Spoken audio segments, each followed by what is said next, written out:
Hi friends, welcome to నిపుణాగ్రాజ్ the voice of truth. మీరు ఈ ఛానల్ ఇంకా సబ్స్క్రైబ్ చేసుకోకుంటే వెంటనే సబ్స్క్రైబ్ చేయండి ఫర్ ఇన్స్టెంట్ అప్డేట్స్. ఇక ఈరోజు మా టాపిక్ అంటే ఐకాన్ బాబుని ఇప్పుడు మళ్ళీ జైల్లో వేస్తారా అని వాపోతున్నారు మన ట్రేడ్ పండితులు. ఏమిటికి అంటారా?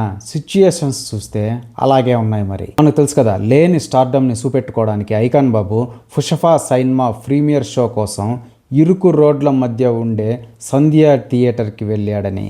పోలీసు వారు వద్దు బాబు, అక్కడ మామూలుగానే కొత్త సినిమాలకు జనం కిక్కిరిసి ఉంటారు, అలాంటి చోటికి నువ్వు వస్తే రచ్చ అవ్వడం తప్ప ఇంకేం కాదు, అవసరమా అని చెప్పారు. కానీ ఐకాన్ బాబు గురించి తెలిసిందే కదా, అటెన్షన్ సీకింగ్ కోసం ఎక్కడికైనా వెళ్తాడని. అందుకే ఆ రోజు కూడా పోలీసు వారు వద్దన్న సంధ్యా థియేటర్కి వెళ్ళాడు. వెళ్ళేవాడు సైలెంట్గా సీక్రెట్గా వెళ్లకుండా ఓపెన్ టాప్ కారు పైకి ఎక్కి కాళ్ళు చేతులు ఊపుతూ హంగామా చేసుకుంటూ వెళ్ళాడు. ఇక తెలిసిందే కదా, ఇన్స్టా రీల్ బ్యాచ్ నిబ్బా నిబ్బీలు ఊరుకుంటారా?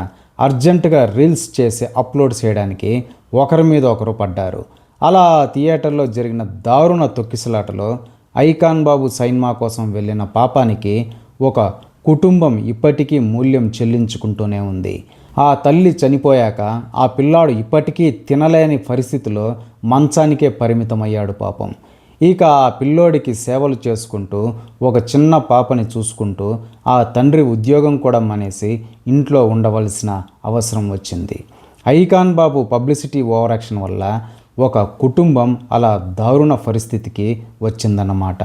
ఇక తర్వాత తెలంగాణ సీఎం రేవంత్ రెడ్డి సీరియస్ అవ్వడంతో ఐకాన్ బాబుని అరెస్టింగ్ చేసి జైల్లో వేశారు. కానీ తెలుసు కదా, ఈ దేశంలో డబ్బు పలుకుబడికి ఉండే వెయిటేజే వేరని.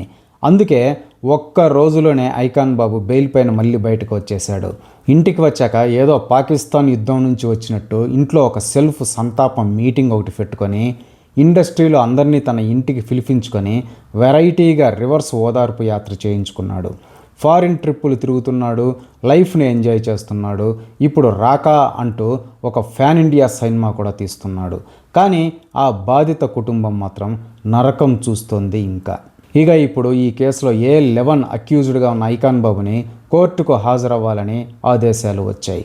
కానీ ఐకాన్ బాబు ఏమో తాను దేశం మీసం తిప్పే ఫ్యాన్ ఇండియా సినిమా షూటింగ్లో గ్యాప్ లేకుండా తెగ బిజీగా ఉన్నానని, వీడియో కాన్ఫరెన్స్ అటెండ్ అవుతానని అన్నాడనమాట. దానికి కోర్టు వారు నువ్వు దేశం మీసాలు తర్వాత తిప్పుదువు కానీ సోమవారం వచ్చి కోర్టులో హాజరవు అని ఖరాఖండిగా చెప్పడంతో ఐకాన్ బాబు రావాల్సిన పరిస్థితి అయితే వచ్చింది. ఇక సోమవారం కోర్టు ముందు కూడా తన PR స్టంట్లు చేసి సోషల్ మీడియాలో హంగామా చేస్తాడనుకోండి, అది ఏరే విషయం. కాకపోతే జడ్జి గారు విచారించి ఏం చెప్తారు అనేది చూడాలి. ఒకవేళ ఐకాన్ బాబుకి కఠిన కారాగార శిక్ష విధిస్తే రాకా సినిమా షూటింగ్ ఏమవుతుందో అని ప్రొడ్యూసర్స్ అంకుల్స్ అయితే టెన్షన్ అయితే పడుతున్నారు.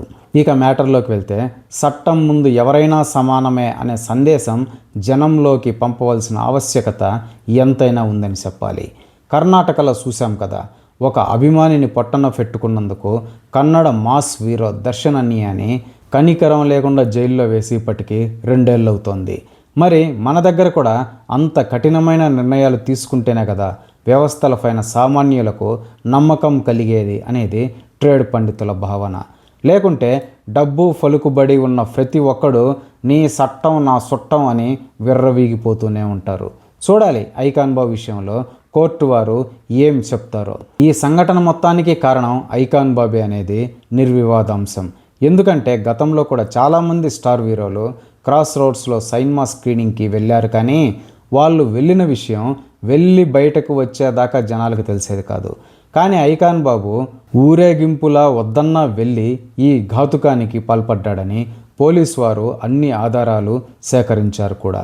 ఇంటికి వెళ్తూ కూడా మళ్ళీ ఓపెన్ టాప్ కారు పైకి ఎక్కి కాళ్ళు చేతులు ఊపుకుంటూ వెళ్ళాడంటేనే చెప్పచ్చు ఎంత అటెన్షన్ పిచ్చోడో ఈ ఐకాన్ బాబు. ఏది ఏమైనా చట్టం ముందు అందరూ సమానమే అనే మెసేజ్ని వ్యవస్థలు సామాన్య జనానికి ఇవ్వాల్సిన ఆవశ్యకత ఎంతైనా ఉందని సినిమా మేధావులు సైతం భావిస్తున్నారు. ఇదే ఫ్రెండ్స్ ఈరోజు టాపిక్. ఇలాంటి లేటెస్ట్ అండ్ ఇంట్రెస్టింగ్ టాపిక్స్ కోసం ప్లీజ్ సబ్స్క్రైబ్ టు నిపుణాగ్రాజ్ the voice of truth and please like, share and comment this video with your valuable opinions. See you again.